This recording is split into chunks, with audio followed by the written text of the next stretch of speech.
جو باہری اکثریت ہے وہ سب متنفر ہے جو ہو رہا ہے پاکستان کے ساتھ، جو انہوں نے 6 مہینے میں کیا ملک کے ساتھ، جو مہنگائی کے اندر لوگوں کے حالات ہیں، معیشت نیچے جا رہی ہے، انڈسٹری نیچے جا رہی ہے، ایکسپورٹس نیچے جا رہی ہے، ٹیکس کلیکشن نیچے جا رہا ہے، ریمیٹنسز نیچے جا رہی ہے، جو کسان ہیں، جو ریکارڈ ہماری 17 سال میں گروتھ ریٹ تھی ایگریکلچر میں، زراعت میں 4.5%، وہ آج نیچے چلے گئے۔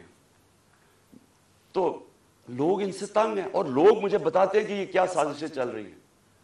تو دوسری انہوں نے سازش کیا کی، انہوں نے، اور اس کے اوپر اب میں آنے لگا ہوں، یہ جو ہوا، یہ جو مجھے یہ گولیاں لگی، یہ سازش کیا تھی؟ انہوں نے فیصلہ کیا کہ ایک ایسا سلمان تاثیر ٹائپ قتل کرو عمران خان۔ اس کے اوپر پہلے اسے کہو کہ جناب یہ اس نے مذہب کی توہین کی ہے یا توہین رسالت کی ہے، اس کے اوپر کوئی انہوں نے ٹیپس ٹوپس بنائی، انہوں نے وہ ریلیز بھی کی، وہ لوگ چلائے، اور وہ نون لیگ کے لوگ اس کو پروجیکٹ کرنا شروع ہو گئے۔ پتہ تھا مجھے کہ کون اس کو پروجیکٹ کر رہا ہے۔ ہمیں یہ اتنا آسان ہے آج کل کے زمانے میں پتہ چلوانا، کیونکہ یہ تو ڈیجیٹل ورلڈ ہے، آپ پتہ چلوا سکتے ہیں کس اکاؤنٹ سے چیزیں پروجیکٹ کی جا رہی ہیں۔ تو یہ پہلے تو یہ پروجیکٹ کیا گیا کہ عمران خان نے دین کی توہین کی ہے۔ اس کے بعد پلان ان کا یہ تھا، جو انہوں نے کیا اس دن یہ وزیر آباد میں، کہ کہیں گے جی دینی انتہا پسند عمران خان کو قتل کر دیا جس طرح سلمان تاثیر کو کیا، کیونکہ اس نے کوئی مذہب کی توہین کر دی۔ یہ پلان بنا، میں نے یہ پلان جلسے کے اندر 24 سپٹمبر کو عوام کے سامنے رکھا، اور میں یہ چاہتا ہوں کہ یہ بالکل اسی اسکرپٹ کے اوپر ہوا جو کہ وزیر آباد میں ہوا ہے۔ تو یہ پہلے ذرا میں چاہتا ہوں آپ سارے یہ ذرا ایک دفعہ دیکھیں کہ یہ ہوا کیا تھا، یہ میں نے کیا کہا تھا 24 سپٹمبر کو۔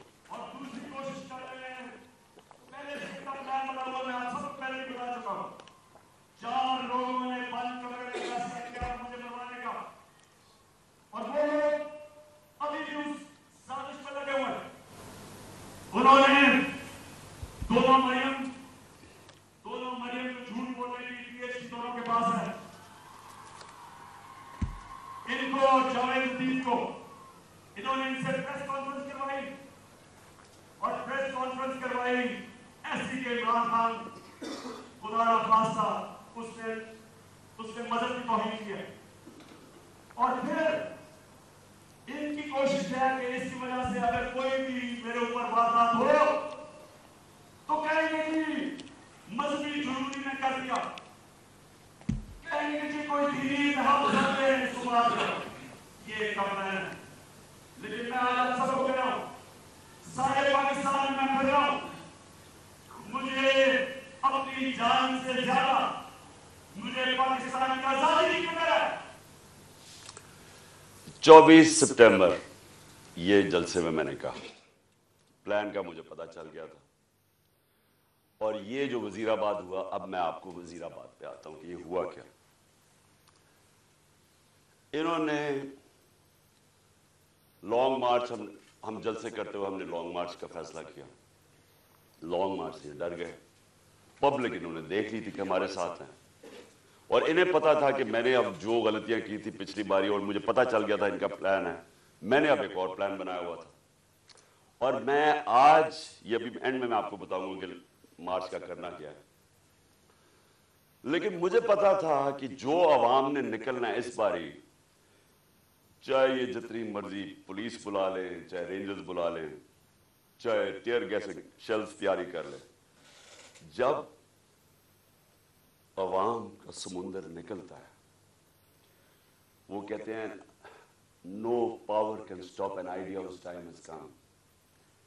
جب ایک نظریے کا وقت آ جاتا ہے اس کو کوئی نہیں روک سکتا۔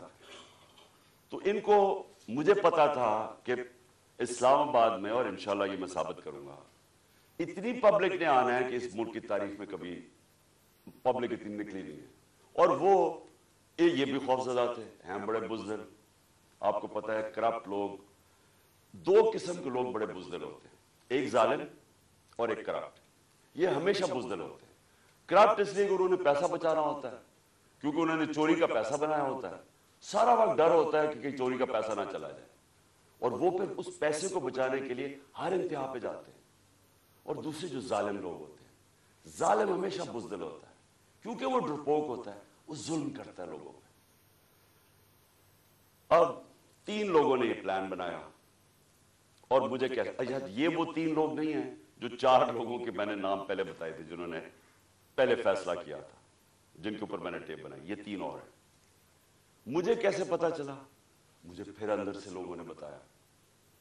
ایک دن پہلے, وزیر آباد سے پہلے, انہوں نے جب دیکھا کراؤڈ بڑھتے جا رہے ہیں, اور ایسے کراؤڈز کے کبھی پاکستان میں نظر نہیں آئے جی ٹی روڈ کے اوپر, انہوں نے پلان بنایا مجھے مارنے کا.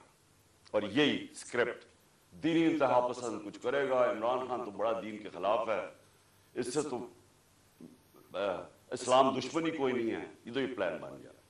اور 3 لوگوں نے بنایا. سب سے پہلے رانا ثناءاللہ. رانا ثناءاللہ نے کیوں بنایا؟ کیونکہ رانا ثناءاللہ ایک قاتل ہے. رانا ثناءاللہ اور شہباز شریف نے جب ماڈل ٹاؤن میں وہ 12 لوگوں کو قتل کیا تھا اور 70 لوگوں کو گولیاں لگی تھی, سب کے سامنے نہتے لوگوں کے اوپر گولیاں چلائی تھی ماڈل ٹاؤن. وہ کیوں چلائی تھی؟ کیونکہ طاہر القادری نے 1 سال پہلے پیپلز پارٹی کی گورنمنٹ کے اندر لانگ مارچ کی تھی, اور یہ ڈرے ہوئے تھے آتے ساتھ ہی, کیونکہ اس نے کہا میں پھر کروں گا نون لیگ کی گورنمنٹ میں. یہ ڈرے ہوئے تھے. انہوں نے وہ جو ظلم کیا وہاں ماڈل ٹاؤن میں, یہ دونوں شہباز شریف اور رانا ثناءاللہ, اور یہ کیا کہنا چاہتے تھے؟ یہ پیغام دینا چاہتے تھے, خوف طاری کرنا چاہتے تھے کہ کہیں وہ اسلام آباد نہ آ جائے, وہ پبلک نہ نکلا ہے. تو انہوں نے وہاں لوگوں کو قتل کیا. یہ رانا ثناءاللہ, اس نے یاد رکھے لانگ مارچ سے بچنے کے لیے لوگ قتل کروائے تھے ماڈل ٹاؤن کے. اسی رانا ثناءاللہ کے اوپر عابد شیر علی, ان کے منسٹر کے باپ نے, کا 18 قتل کیے اس نے. قبضہ گروپ اور ہر قسم کی یہ 2 نمبر کام کرتا ہے فیصل آباد میں, سب فیصل آباد جانتا ہے اس کو. تو ان کے اس کے لیے کوئی جان, انسانی جان کی اہمیت نہیں ہے. ان کے لیے صرف اپنے مقصد اور پیسہ اور چوری.